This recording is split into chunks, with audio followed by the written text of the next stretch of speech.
Hi everyone, welcome to another one of my videos. For those of you who are my regular subscribers, thanks for watching again. And for those of you who have just stumbled on here for the first time, thanks for joining me. Hopefully you'll stick around. But yeah, today I wanted to turn on the camera because I've been promising for a long time now to do a few more textbook reviews because they've always gone down pretty well in the past. I know those of you out there studying Japanese, or any language really, buying textbooks is one of the worst parts of the whole process. Not because textbooks are bad, some are, but some are very good, as I'll hope to prove in this video actually, but because they are so prohibitively expensive a lot of the time. So I'm trying to make a few videos about the textbooks that I've built up in my collection over the years that I've been studying Japanese, so that people can get a little bit of a better idea of what they're buying before they invest their hard-earned money in it. So today I want to do a video on this textbook here, the Dictionary of Intermediate Japanese Grammar. Those of you who have watched my textbook reviews before will know that I've done the first book in this series of three, Basic Dictionary of Japanese Grammar. There's also an Advanced Dictionary of Japanese Grammar, which I do not own actually at the moment. I will hopefully get that at some point and do a review of it, because as I will explain, I think that this is a brilliant series of books. I used to have a copy of the advanced version. I used to have a copy of all three because my exchange university lent them to us for the year because they knew how useful they were. So I wish I'd done a video on it then rather than having to invest in it, but I will buy it at some point and make a review. Yeah, so there's a series of three, as I've mentioned. Yellow for basic, blue for intermediate, and red, I think, for the advanced, but I could be wrong, so that's worth double checking. Some of you who have this textbook already, or have seen it in the shops, will have seen it in a slightly different shade of blue. Actually, it's in a darker shade of blue now, I believe, for more recent editions. But you know, it's basically the same textbook on the inside. So even if you are going to be buying the newer edition, the content that I'll be showing you in here and talking about won't be wildly varied, so you'll still be able to make an informed decision through watching this review and applying it to the new textbook. Yeah, so without further ado, I'll show you inside the textbook and have a look at the actual content of the grammar. So, here we have the grammar itself, and basically let's just start from the beginning, get through the first few title pages. It starts with a preface, a little introductory basically statement telling you what the aims of the grammar are, worth having a little flick through. Table of contents, and basically the first few pages are just dedicated to things like we've got the list of abbreviations here. I believe there's list of symbols, grammatical terms, basically all the stuff that you need to be able to use the dictionary itself. Very thorough. Example sentences within that just to show you how everything works. Definitely worth flicking through when you first get the textbook. As you can see, it's very detailed. You know, if you look from the side, it's actually it's a thick old textbook, and yeah, so you flick through these first few sections.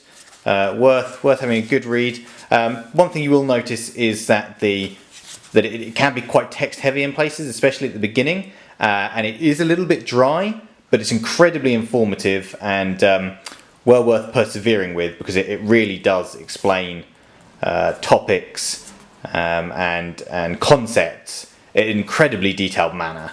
You know, if you really want to learn grammar concepts inside out, this is the text for you.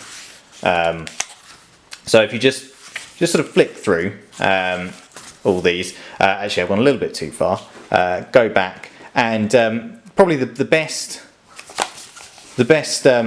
part of this opening section is the special topics in intermediate Japanese grammar, and basically it just covers a whole range of topics that you will come to when you've just moved beyond the beginner level and really wanting to make your Japanese a lot more natural, a lot more fluent, and it really covers a lot of situations that you might not consider when you're first starting out studying Japanese grammar. So if I go through these, if I flick through, there's a couple that I thought were really useful, and just sort of hit home why this is useful. You've got newspaper grammar here, which is something that you wouldn't think about when first starting out studying a language, but in a lot of languages it can be very different trying to read a newspaper than dealing with everyday, in this case Japanese. So that's a really good idea in my mind, to cover something like that. And a newspaper is something that people use every day, and it's if you really want to become fluent, it's something that you'd probably want to be reading yourself and interacting with yourself, so that you can keep on top of your Japanese and really engage with Japan and Japanese. And this is another one as well, conversational strategies, which I've never not really seen in many textbooks, and it's really aimed at getting your Japanese to a much more fluent and natural level. And that might not be expanding your vocabulary and the formal grammatical structures, which is what most textbooks deal with, and of course this largely does. This is mostly dedicated to the actual formal grammar of the Japanese language. But it gives you a run through of how to make your Japanese sound more informal, more natural, really, rather than informal. Teaching you how to use filler words, sort of eto, and things like the little sounds and filler words and ways of breaking up sentences that actual Japanese people use on a day-to-day basis in conversation. Nobody speaks a language perfectly. We don't learn our own language. I mean, we all take languages in our classes in our own language at school, but no one really uses their own grammar, their own language's grammar perfectly. It develops and it evolves in different regions will speak in different ways, and different people will use grammar in different ways, and it really sort of it would sound strange to a native speaker to use grammar and grammatical structures perfectly all the time, because it's not how people speak. It sounds stilted and it sounds formal and it just sounds a bit strange. So I think that's a really good idea that they've used, that they put that in this textbook. And so I've skipped forward a few pages now, and as you can see, and this is much like in the basic beginner's Japanese grammar, the main portion of the textbook of the grammar, and that is basically just dealing with formal grammatical structures, and just building on what you would have learnt from the first book. This starts out with amari, which I think they may have entries on in the first book, but it really fleshes out other uses for the grammatical structure that you may not have encountered before. As in the first book, the explanations are first rate. There's so many example sentences. It breaks down every possible use for this grammar point, and the different ways that it can be applied. And so that covers the whole, the main bulk of the textbook. It's as you can see, we're on D here, donnani, things like dose. So it goes in alphabetical order, in a way, in sort of the English alphabetical order. So it's very easy to flick through and look for a particular grammatical structure in that way. Each one is incredibly detailed, extensively covered, and it's very easy to use in that regard, and you just know that whichever grammatical structure that you're trying to better understand, it's going to be very, very well covered in the book. So here's one entry that I just wanted to have a look at in a bit more detail, just to give an example of how it works, and that's mo, which is, as it shows here, it's a particle, and as any of you who have been studying Japanese, beyond the first few weeks will know, mo is a particle which says here. Also, to, it conjoins things. It basically means as well, and you'll learn it very early on. But what you find out as you turn the page is that it's got many, many different ways and little subtle nuances to the grammar that you wouldn't learn about it at beginner level when you're first learning about the particle mo. It gives you example sentences, it gives them in use, there you go, it gives you notes at the bottom on the grammar itself, and you've got 4 or 5 pages here dedicated just to this one, what seems at first glance very simple particle, everyday particle, and it basically just gives you a really, really in-depth understanding of this very simple looking grammatical construct, and it just completely opens up your understanding of the grammar itself.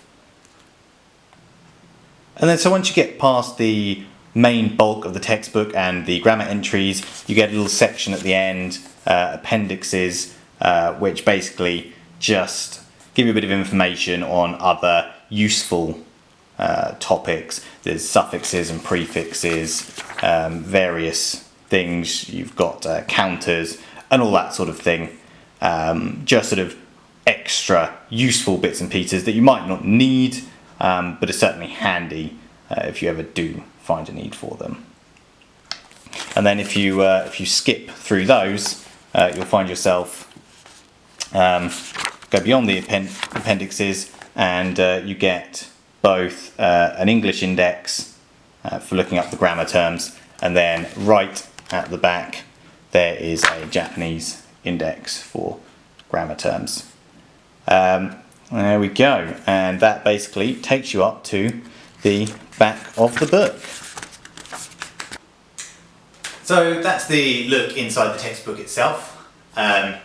Apologies for the slight shakiness and having to adjust the focus at times, but my current setup makes it kind of difficult to film the book close up without it being handheld. But I hope that you all got the gist of what it was like inside.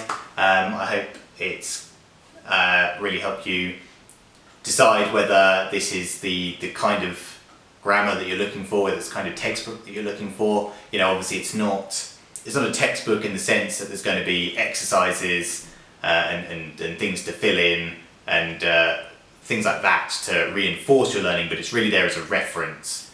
And for those of you who are really hardcore and want to just sit there and copy out grammar terms or just study grammar terms one at a time, it's fantastic for that.